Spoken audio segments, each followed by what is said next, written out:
Hi, I'm Bob Vila. Welcome home again to Richmond, Virginia, and the restoration of the Virginia Governor's Mansion. Today we're spending a fair amount of time down in the basement. Riley's here. We've been looking at the progress down there since they poured the slab. It's very far along. Today we've got a carpenter that's putting in some of the specialty finishes, the wood trim around one of the doors, a casing as it's called. Also, we'll be visiting the Bunky house, a contemporary of this house that's undergoing a very exacting restoration. Stick around. It's good to have you home again.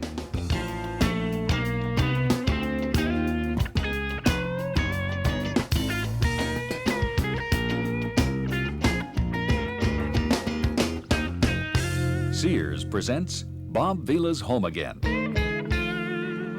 Well, this is a work in progress, and right now one of the interesting things that's being done along the areaway in the exterior perimeter of the house. It's a place where you basically have rainwater collect and drain away. And this is an early 19th century approach, and what we're doing now is we're going to dig it out deeper and put in drainage pipe and divert all that rainwater away from the house. Now, earlier this week, we had Bob Ryley out here who was visiting with Mike Westcott, the job superintendent. They were looking at the completed basement slab and some of the special conditions down there. Take a look. Well, I'm in the basement with our project manager, Mike Westcott. Hi, Mike. How you doing, Raleigh? Good. Nice to see you. So, an awful lot's been done here since we were last in the basement. A lot's been done. It certainly has. We finished our pour the other night. Yeah. You can see the results of this right here. Right. I see you've got a what we call a control joint here. That's a control joint. That's right. You'll find it at predominantly all the openings, and that's to prevent cracking and to minimize cracking of the slab. So how do you guys get your control joints? How do you do it? We cut it with a blade, a diamond blade, and we generally cut it after the concrete setup, and it's still green. When it's still green? Yes. So you did it that very night? We did it that very night. That's right. Okay. Boy, you've got an awful lot of guys working down here today. There's a lot of activity, no question about it. We were on the slab the very next day. With a tight schedule, you have to do that. Yeah, that's really good coordination. You've got an awful lot of concrete. You did pour. How many yards did you put in here? Around 64 yards. 64 yards. Yes, wow, pumped it all. That's a lot in one day. Yes. And let me ask you, how did you get this sheen? Well, we used a trowel machine on this, okay. and then we used a curing compound that keeps the chalkiness and the dust down, keeps it from working its way up through the slab, and it seals it in. Okay, and there's a 4-inch thick slab you've got 4 here? 4-inch thick, that's correct. Okay. Yes. Great. So this continues along right over into here. Yes, the whole basement. And now I see we've got a set of stairs that comes down here, but now the stairs, this is quite a drop we've got to the concrete. What's going on there? Well, it is. This shows you what the old level was, and you can see the distance between this and the joist, and it made kind of a tight area. Right. We've lowered the slab in the basement to allow us to rough in our mechanical, electrical, sprinkler systems. Right. Just really opened the whole place up. It opens up the whole place, that's right, and we'll extend this balustrade and put a couple of risers on so that we'll meet the finished floor. Right, great. Well, this is the area where most of the activity is going on today. That's right, Riley. What we're doing right now, of course, is framing the partitions. Right. And the interesting thing you want to notice is that since there's just a different elevation in the floor joist, right. We're having to double up on our top members, our plates, okay. so that we can make the wall flush with the bottom of the joist. Right. So you're not able to cut a uniform studs here. All these studs are individually cut? They're basically cut all individually. That's why we're not building the wall on the floor and standing it up. That's one of the fun parts of doing one of these old... Well, it's certainly one of the necessary parts. Right. It's a little more time consuming, but make sure that we get a good fit. Right. And that the wall is tied up against the bottom of the joist. Right. So now they're working on the interior partitions right now. That's right. I see someone started on the exterior walls over here. And this one is, well, if this stud here this is plumb, then that means this wall here is out by, well, if it's nice and tight down here at the bottom, you can see up at the top here. Yes, that pretty much is typical of what you'll find throughout here. Is that right? Of course, the finishes were originally plaster, right. And there's a lot of forgiveness in plaster. There is none in drywall. Right. So what we have to do essentially is fur out these walls, and we'll be using a furring system with the top and bottom plate to pull out from the wall, which will be the farthest point, make sure that we're plumb, and then we'll be screwing a 5/8" drywall to that. So that's going to take some time. There's no walls that are going to be built on the ground and throw up there. No. It all will be put together in individual members. So everything ends up nice and plumb and level. That's what we're looking for. Okay, so now where we're standing here, I also noticed there's a depression in the floor. Looks like about 3 or 3.5 inches or so. That's right. Let me give you a tour of the drawings and kind of explain this. Yeah, that'd be great. And what else we're doing down here. Okay, so where are we right now? Well, we're standing right here in the new bathrooms, Ryley. Okay. And as we work our way towards this area directly behind us, we can see where they're framing the new closets where we just walked past. And we'll work our way into the electrical closet and into the laundry area. Right, okay. This is going to be the new storage, which will service the kitchen area. Okay. This was a kitchen previously. We're obviously refurbishing it with new finishes and new equipment. Okay. And right over here in this area, the masons are working on the dumbwaiter, which will service the first floor dining area. Working our way back here, we have a depressed slab for the new walk-in cooler, where we were just standing a few moments ago, the depressed area. Yes. That is going to be, the reason it's recessed is to accommodate the pavers, which will be the new entrance for the new addition that we're building right here. In fact, this window here will be coming out. So on the other side of that window, there's an addition. That's right. This will be a new opening for that, and Okay. that's to house the new elevator. And the reason we're putting the new elevator out there so that it'll be accessible. There wasn't enough room in the mansion, so we had to build an addition out there, which balances out the other side of the mansion. An addition that was built back in the early 50s. Boy, there's an awful lot going on down here. Well, there's a lot going on. It's a tight schedule, and You've got it an has awful lot to of go guys on. working on it, and it looks like they're doing a great job. Thanks Yes, for the they tour, are. Mike. Okay, Thanks a lot. thank you. Appreciate it. When we come back, Ryley and I will check the progress of finish carpentry in the basement. Don't go away.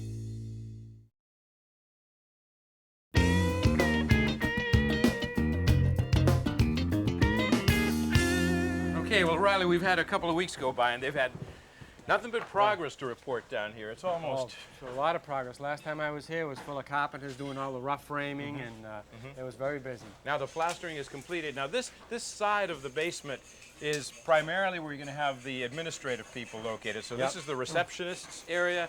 The mansion administrator has an office back here. Yep. And then on the opposite side, mansion security is Security headquartered. with the TV cameras and all TV of that. cameras and all of that. Yes. But then the actual staff, the people that run the place and put together the entertainments here, have the rest of the space. This is the key hall. They've got storage closets. They've got big storage rooms, laundry room for the whole place. Yeah. And everything's getting trimmed out. It's all in, yeah, they're about halfway through with the trim now, and what they're using here is the poplar. Again, that everybody seems to be using now. Poplar is a very, very good wood for this kind of work, especially where it's going to be painted. It's going to be painted, so it's free of knots, which is the good thing, and it's stable. And this is a very, very authentic detail, how this casing has been put together. Right. Because this is, after all, a restoration job, and you do want to look like it's still 1810 or 1813. And it's got this inset bead, which is really what I like. Mm-hmm. That's been milled so that that rounded part, which we call a bead, is already let in there. Yes. And then you got, is this a back That's mold? a back band, right, that goes back right band, over the outside of yeah, the casing. which slips right over the casing and gives you that beautiful look. And, Yeah. But this is a tricky miter. It's not so easy, is it? No, because when you get up here, you've got a 45 at this point here, but then it extends past, and you've got a butt joint, so it's a little tricky. Judson Woff is one of the restoration builders of Virginia, finish carpenters, who's doing all this work. And Judson, you guys are doing the whole mansion, right? All the trim work? That's right. Big contract, yeah. So this is tricky work. Tell us about how you go about cutting. Well, I'm marking the short point on this inset bead to make my 45, so I can keep an even reveal all the way down. Right. Okay. And do you make that cut by hand, or? Well, I do a portion of it with the miter saw, and then I finish it up with the hand saw. Go ahead, we'll watch.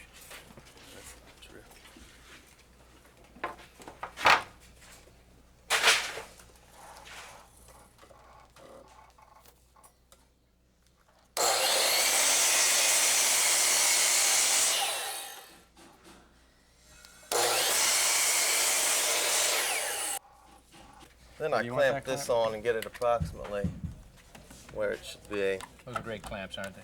Oh yeah.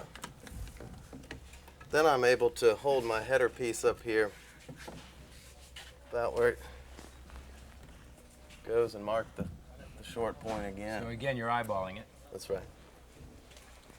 Then this is the part that gets both the miter saw and the hand saw.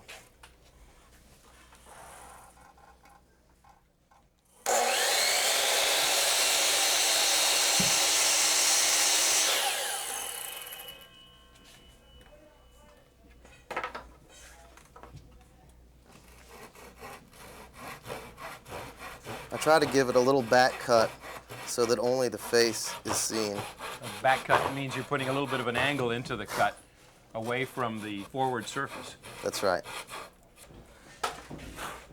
Then I take this over the table saw to get rid of this bead.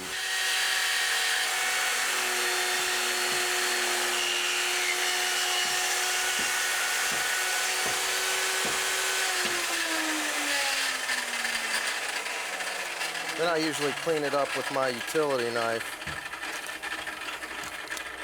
Once again, only the face of this will be seen, so I try to remove any meat that might be left in the way. You can see it's a little more time consuming than just a regular 45. Exactly. Yeah. Now, why wouldn't you put up the two vertical pieces first and then the header? Well, I like to work my way around with all this fitting of the header. From joint I try to work myself around, and so I have a little more room for adjustment. Right. Then I fit this up here, hold that in place, work my way around, mark the short point again. I'm going to hold it this side. Then I just repeat the process again. Then I usually leave this portion long.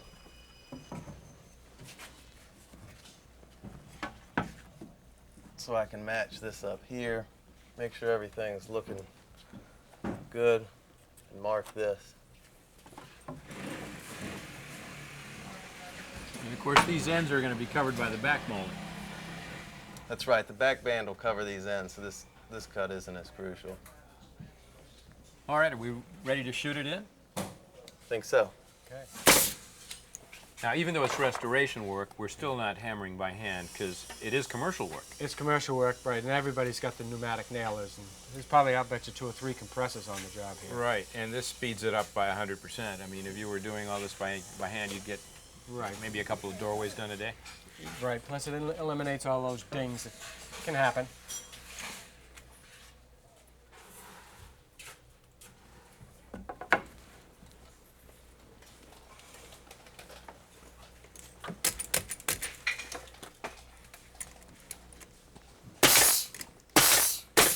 You know, Judson, I don't have an exact count, but I hear there's somewhere between 80 and 100 doors that you have to trim out in this building. Something like that. Yeah, good luck.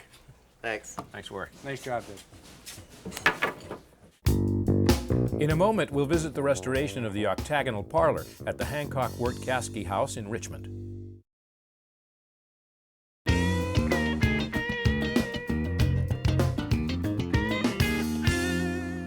Here on the corner of 5th and Main Street in downtown Richmond survives one of the finest Federal period houses in town. It's known as the Hancock-Wirt-Caskie House, and it went obviously through 3 owners through the course of the 19th century. Today it's owned by Aubrey Bowles, better known as Bunky Bowles, and he's a lawyer here in town who maintains a practice as well as his hobby, his avocation, his love, which is restoring this place. Come on inside.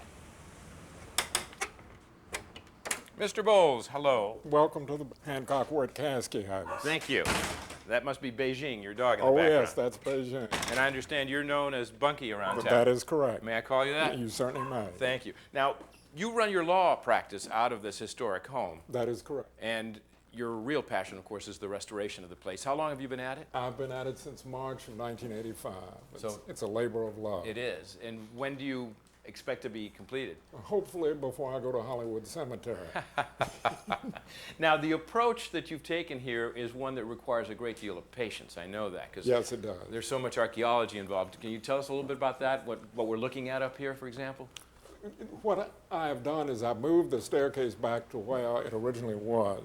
One of the owners, Mr. Palmer, in 1850, or shortly before the Civil War, wanted to update his house to the Greek Revival. So what he did is he moved the staircase to the back hall, closed in the ceiling. My efforts are to put the house back to how it was in 1808, 1809 when it was originally done. So is all this new work, or are there fragments? Some of it is, well, most of it's new, some of it's old. Like the spandrel here is from the original staircase, which got moved to the back. This element that's known as a spandrel. So this Correct. is an original one. And That then is correct. You've carved all the replicas, because you That's are correct. your own carpenter on this. To a large extent. Oh. I've had help with people, but I'm to a large extent the carpenter. If you're as good a lawyer as you are a carpenter, I'm sure you'll have a lot of happy clients, I'll tell you I that. don't know about that. Now, this is all southern yellow pine that you've Correct. used throughout. Longleaf pine.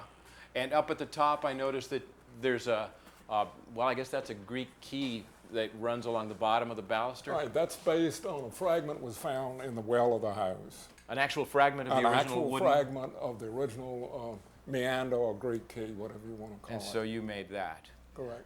The architrave over this door is pretty remarkable. I mean, you've got the octagon, which is more or less the motif of the house, because I know you have octagonal parlors.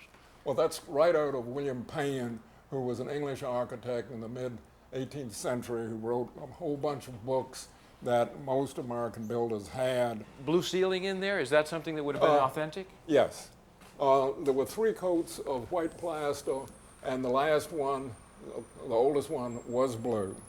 And then the medallion had been destroyed, but you could go find the glue points or the sticking points where they put it. You could then draw that out and go to the design books. This one happens to have oak leaves as a decoration. The one that was in the octagonal parlor, where we will go later, had bellflowers. Bellflowers. I mean, you could be that accurate about it from the sticking points. And the octagonal parlor is through here. Yes, the octagonal parlor is through here. Bunky, was the octagonal plan very, very popular in Richmond? Yes, it was. There were a great number of octagonal bay houses, but this is the only one in which the portico faces the street. All the rest of them, the portico faces the garden. Are many surviving? This is the only one that survived. So urban renewal did away with most of them. Did them in, And unfortunately. again, this is a work in progress, so you've got the scaffolding right in the middle of the room. What's happening with the ceiling? Putting the original lath back up with the original nails. Part of it had to be taken out to get the heating and air conditioning into the ceiling. And of course, the plaster was not salvageable. Correct. But the plaster cornice is original, isn't it? Yes. Tell us about that. That's original, and it had 23 coats of paint on it, and 2 wonderful ladies came in 2 days a week for a year with dental tools and picked it clean. And again, the octagon repeats throughout the flat part of it. It's Yes. quite beautiful. And then everything else in the room seems to be coming together. Let's talk about the wainscoting, because here again you can see all the beautiful southern yellow pine. Yes. This was here, or you've had to reproduce? No, that was here. All of that was here except the pieces that were missing on each side of the fireplace. And so this is new. That's new, how are you but crafting made this? like they made it with a Dutchman up the back to keep it from warping and to hold it together. And it's also let in at an angle, so Yes. that it's like a Like a butterfly. dovetail. Yeah, like a dovetail. And this is what, maybe 6 boards that you Yeah. got there. So that'll be going right into place. And After it gets fitted. it's going to be magnificent. Good luck to you, and Well, thanks for thank you, sharing and it thank with you us. for coming. We'll be back in a moment with a preview of our next show.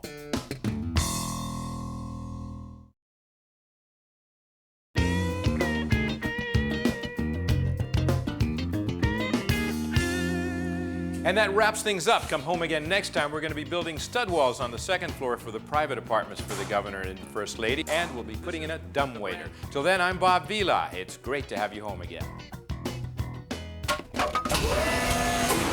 For lots of information and resources for your home improvement project, check out my website at bobvila.com.